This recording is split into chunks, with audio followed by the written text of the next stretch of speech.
This episode of Android Authority is brought to you by Norton Security. Hey, what is going on, guys? Lon here from Android Authority, and the Sony Xperia Z3 is Sony's latest flagship, and it has come to the United States for anyone on Verizon as the Xperia Z3V. But is it better? Is it worse? Well, that's what we're here to find out with the Sony Xperia Z3V. Usually when Verizon picks up a flagship phone, they're known for altering the design of the phone in one way or another, and they've done the same thing here with the Xperia Z3V. The front and back are still solid pieces of glass, but gone are the all-metal curved frame and sides from the original Z3. Instead, the frame is plastic with metal inserts, and they are now flat, which makes it more reminiscent of the Xperia Z2 and other previous Sony devices, and not so much like the Z3. Verizon's change on the design feels like a step backwards, but I guess if you prefer the flat sides, then you might look at it as a good thing.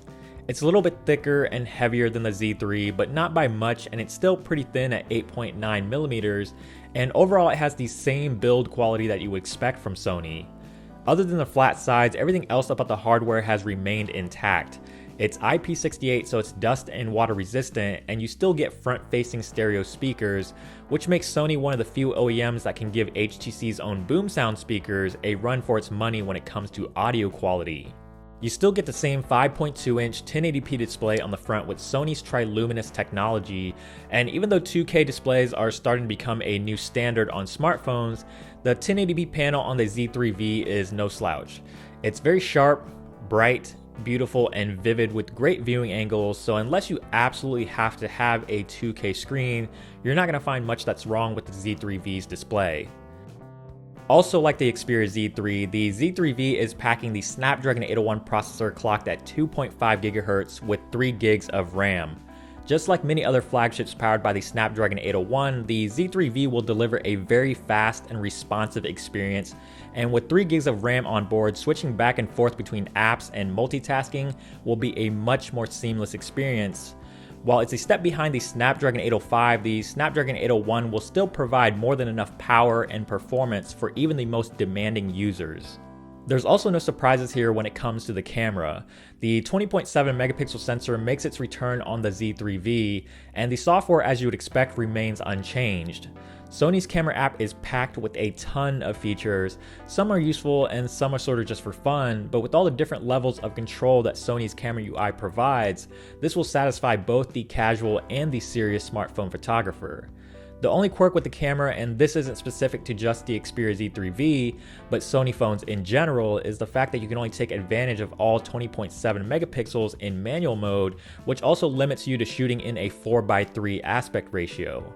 One minor difference with the camera on the Z3V is the ISO caps out at 6400, which is a step less than what the Z3 is capable of, but with an aperture of f2.0, you're still going to be able to capture some decent looking low light shots with a minimal amount of noise.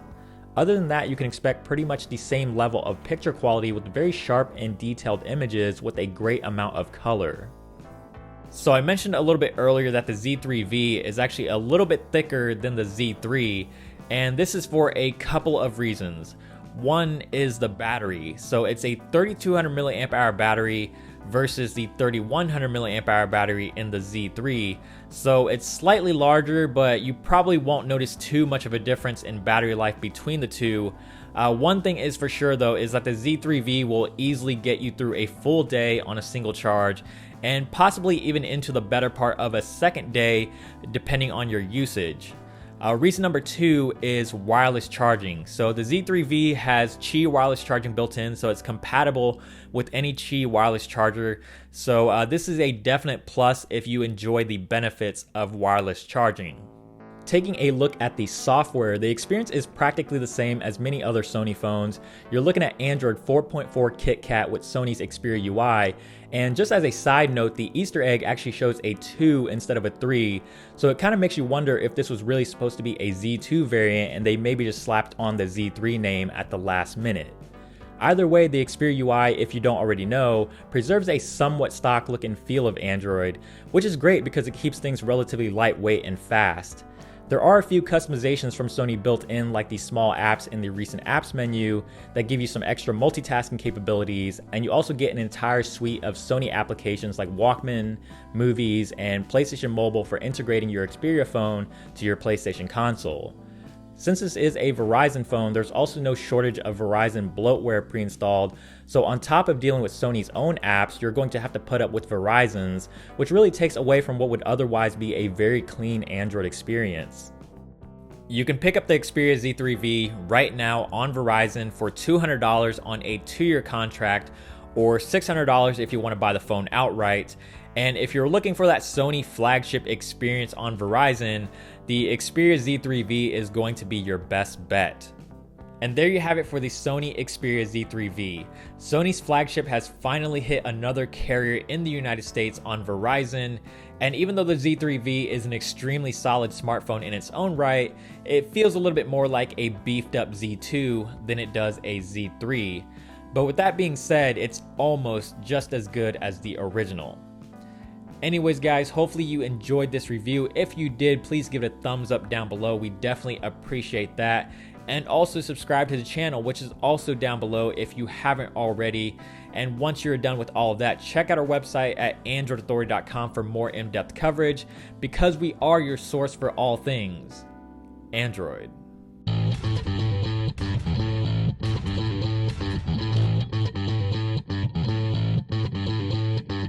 This episode of Android Authority was brought to you by Norton Security.